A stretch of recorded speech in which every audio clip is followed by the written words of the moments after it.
Motivated listeners, you need a spark. Here it is, brought to you by Motivational Radio France and your host, Longi Agoha. So, ladies and gentlemen, thank you very much. Today, I am still privileged again to speak to Mr. Samuel DanAuta, who is an employment expert.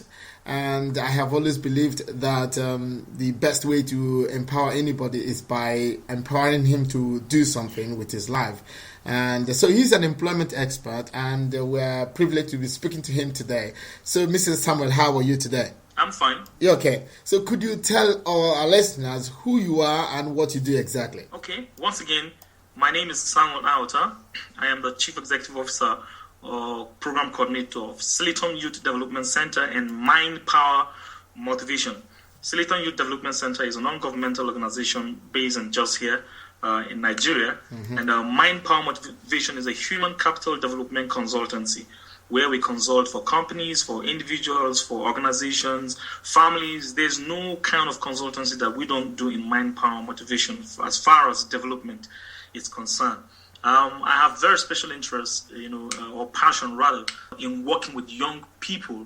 And I'm a graduate of pure chemistry from the University of Jos with special interest in water chemistry. So how do you define motivation, and what is self-employment? Motivation is just a reason or reasons for acting or behaving in a very particular way. Mm-hmm. And since we have it connected with self-employment, we can say motivation is the incentive that makes you want to employ yourself. And self-employment in Africa is a very serious issue, and it's simply because our people don't want to employ themselves. But then for you to be self-employed, you have to be self-motivated.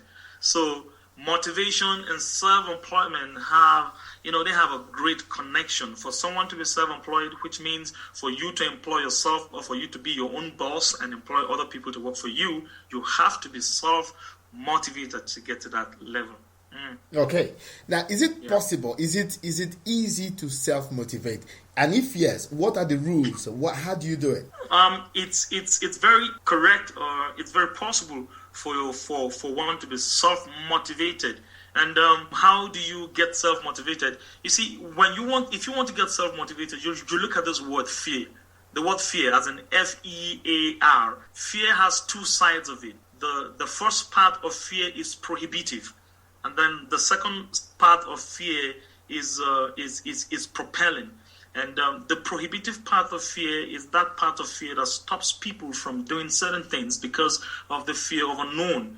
But the other part of fear is the fear that pushes you to do certain things. For example, I was born and bred in the army barracks in Nigeria, and the soldiers in Nigeria, people usually say nothing good comes out of the barracks. Mm-hmm. And so you grow up living in one room apartment with a lot of siblings. You get your meals 101 or 010, meaning that sometimes you get breakfast, you get lunch, and you don't have dinner. Or sometimes you don't get breakfast, you don't get lunch, and you have dinner. Now, for the fear that I do not want to repeat that kind of life again, it pushed me to do certain things for myself. For example, to have a university education, get a job, resign my job, and then right now I am self-employed. I have people who are working for me. So what you need to do to be self-motivated is to look at those things that you don't want to see in your life. For example, you don't want any landlord to come before your house knocking on the door and say you have a quick notice. And so if you want to have your house, you have to be self-motivated to do something that's going to generate funds for you, to build your own house, to serve your community, to help someone, pay somebody's school fees, etc. and etc. So it's very possible for someone to be self-motivated, especially when he knows himself, he believes in himself, and then he knows what he is called to do on earth, and then after looking at where he is going, where he wants to be in the future, you can be self-motivated to start working towards that end that you have seen from the beginning. Okay, wonderful. This is great. Now, listen, let me ask you, because you just mentioned two things. First, knowing your purpose in life, what you came here to do, right? And then you talk about being self-motivated. Now, first, how did you know your purpose? How did you discover that? Okay, for me personally? Yes. Okay, this is very funny. Well, it's a long story, but I'll try and cut it very short. Please. When I came into the university in 1998, I came with the mind of studying medicine. As far back as when I was 12, I remember very well those things that I didn't want to be. But as much as I do remember those things, I didn't know exactly what I wanted to be. So in 1998 to 99, I was given medicine and surgery in the University of Just to study. But then I knew exactly that I wasn't going to be a good doctor. But what do I really wanted to be? I didn't know. But all I know about myself is I love talking, as you're hearing me right now. I love talking. I can talk for the next 24 hours. Hey, easy. Go ahead. And I love helping people find direction in life, So when I was placed, I had to go and change the course to my second choice, which was pure chemistry. And the reason I took pure chemistry was simply because I didn't know what to do. And I told myself, perhaps before I finished that study, I would have been able to know what I was called to do. And then in my second year, I had a lot of people coming around me. I love reading. I read a lot of books. So I just discovered that my purpose in life is to help other people find their purpose in life. And that's what I'm doing today in Mind Power Motivation. When you check my Facebook, when you come down to Jos and see the kind of people around me, I have traveled to a lot of states in Nigeria. I've consulted for government, individuals, organizations, churches, families. And that's what I'm still doing. So that gives me a lot of joy. Now, straight to the point. For you to know your purpose, you just need to ask one question. What are you most passionate about? What is that thing that gives you joy? What is that thing that you can do without being paid for? I will talk until tomorrow. If you pay me or not, I don't care. But I will just enjoy myself. So this is one of the ways that people, this is one of the things that happened to me that I've got to know my purpose. Okay, very good. Now, would you accept that people sometimes benefit from suffering? Yeah, that's quite true. Right. There's no doubt about that. Let me use Africa as an example. What is happening today in Rwanda is as a result of the genocide that happened between the Tutsi and the Hutus in 1994. Yeah. For the fear of not having that repeat itself again, people have employed themselves, people have gone into community service, people have gone into development studies, peace studies, forgiveness studies, just to see that they have a better environment. There is no doubt. I'm a Christian. If you look at the life of Jesus, he suffered that we might be happy. There is benefit in suffering. The question here is, when you find yourself suffering, what benefit or what lesson are you learning from that? In every suffering, there is a lesson to learn that will take you to the next level. So there's no doubt.